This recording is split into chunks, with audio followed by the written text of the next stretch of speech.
Hello dears, അപ്പോൾ ഇന്നത്തെ ഒരു വീഡിയോ നമ്മുടെ വീട്ടിൽ ഉണ്ടായിട്ടുള്ള ചക്കപ്പഴം കാണിച്ചു തരാമെന്ന് വിചാരിച്ചു കേട്ടോ. ഇത് നമ്മളെ ഉയരത്തിന് അത്രയാണ് പൊങ്ങി, അതായത് നിലത്തുനിന്ന് അത്ര ഉയരം വന്നിട്ടില്ല. ഇതിപ്പോൾ ആദ്യമായിട്ടല്ല കേട്ടോ ഇതിൽ കായ ഉണ്ടാവുന്നത്. മുന്നേ ഉണ്ടായി, പക്ഷേ ഉണ്ടാവുന്നതൊക്കെ കരിഞ്ഞു പോവുകയാണ് ചെയ്തത്. ഇനി പ്രാവശ്യം കിട്ടിയത് ഇപ്പോൾ എങ്ങനെയാവും എന്നറിയില്ല. പഴുത്ത് കിട്ടുമെന്ന് വിചാരിക്കുകയാണ്. നോക്കട്ടെ. കണ്ടോ, ഇത്രത്തോളമാണ് ഉയരം വന്നിട്ടുള്ളത്. പിന്നെ ഇത് നമ്മുടെ കണ്ടോ സപ്പോട്ടയാണ് കേട്ടോ.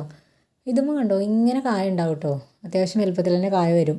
പക്ഷേ ഇത് പഴുക്കില്ല, പഴുക്കാതെ അങ്ങനെ നിൽക്കും. അപ്പോൾ നമ്മൾ അറുത്തിട്ട് ഇങ്ങനെ പഴുക്കാൻ വയ്ക്കുകയാണ് ചെയ്യാറ്. കായകളൊക്കെ അത്യാവശ്യം ഉണ്ടാവുന്നുണ്ട്. ഇതിന് എന്തെങ്കിലും ഒരു വഴി ഉണ്ടെങ്കിൽ, സൊല്യൂഷൻ അറിയുന്നവരൊക്കെ ഉണ്ടെങ്കിൽ ഒന്ന് പറഞ്ഞു തരും കേട്ടോ. പിന്നെ ഇത് കണ്ടോ, തന്നെ മുളച്ചിട്ടുള്ള കുറച്ച് ചക്കപ്പഴമാണ് കേട്ടോ. കുരു വീണിട്ട് അങ്ങനെ മുളച്ചിട്ടുള്ള ചക്കപ്പഴമാണ്. നമ്മുടെ വീടിൻ്റെ നാലുപുറം ഉള്ള കുറച്ച് സംഭവങ്ങളും പിന്നെ അമ്മ നട്ടുള്ള കുറച്ച് മുളക് തൈകളൊക്കെയാണ് കേട്ടോ. മുളകിൽ തന്നെ കായകളുള്ളൂ. പിന്നെ തക്കാളി ഒന്നും ആയിട്ടില്ല. അതേപോലെ ചെണ്ടുമല്ലിയുടെ തൈകളാണ് കുറച്ച് വെച്ചിട്ടുള്ളത് കേട്ടോ. പിന്നെ ഇത് ഞാൻ മുന്നത്തെ വീഡിയോയിൽ കുറേ മുന്നേ വീഡിയോ ഇട്ടിട്ടുണ്ടായിരുന്നു കേട്ടോ, മഞ്ഞൾ പറിക്കുന്നതൊക്കെ. അപ്പോൾ ആ ഭാഗത്ത് തന്നെ മഞ്ഞൾ മുളച്ച് പൊന്തിയതാണ്. അതേപോലെ കുമ്പളവള്ളിയാണ്. ഇതിന്ന് അത്യാവശ്യം ഒരു 2 കുമ്പളമൊക്കെ കിട്ടിയിട്ടോ.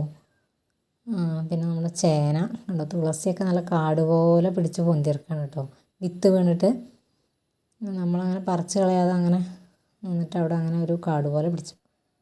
പിന്നെ നമ്മൾ കുറച്ച് വഴുതന, ഇത് പഞ്ചായത്തിൽ നിന്ന് കിട്ടിയ കുറച്ച് തൈകൾ വെച്ചിട്ട് അങ്ങനെ കായ ഇടയ്ക്കൊക്കെ നമുക്ക് കിട്ടും കണ്ടോ. കുട്ടി വഴുതനകൾ കുറേ നിൽക്കുന്നുണ്ട്. പിന്നെ നമ്മുടെ വീട്ടിലത് പേരയ്ക്കയാണ്. നമ്മൾ വാങ്ങി വെച്ചിട്ടുള്ളതിൽ ഏറ്റവും കൂടുതൽ നമുക്ക് കായ കിട്ടിയിട്ടുള്ളത് പേരയ്ക്കയാണ് കേട്ടോ. റോസ് ടൈപ്പാണത്. പിന്നെ ഇത് കണ്ടിട്ടുണ്ടോ നിങ്ങൾ? നമ്മളിവിടെ അതിന് പ്രഷർ ചീര എന്നാണ് കേട്ടോ പറയുക. പിന്നെ അത് ഞാൻ പാലക്കാട് നിന്ന് ഒരു കൊമ്പ് കൊടുന്ന് കുത്തിയതാണേ.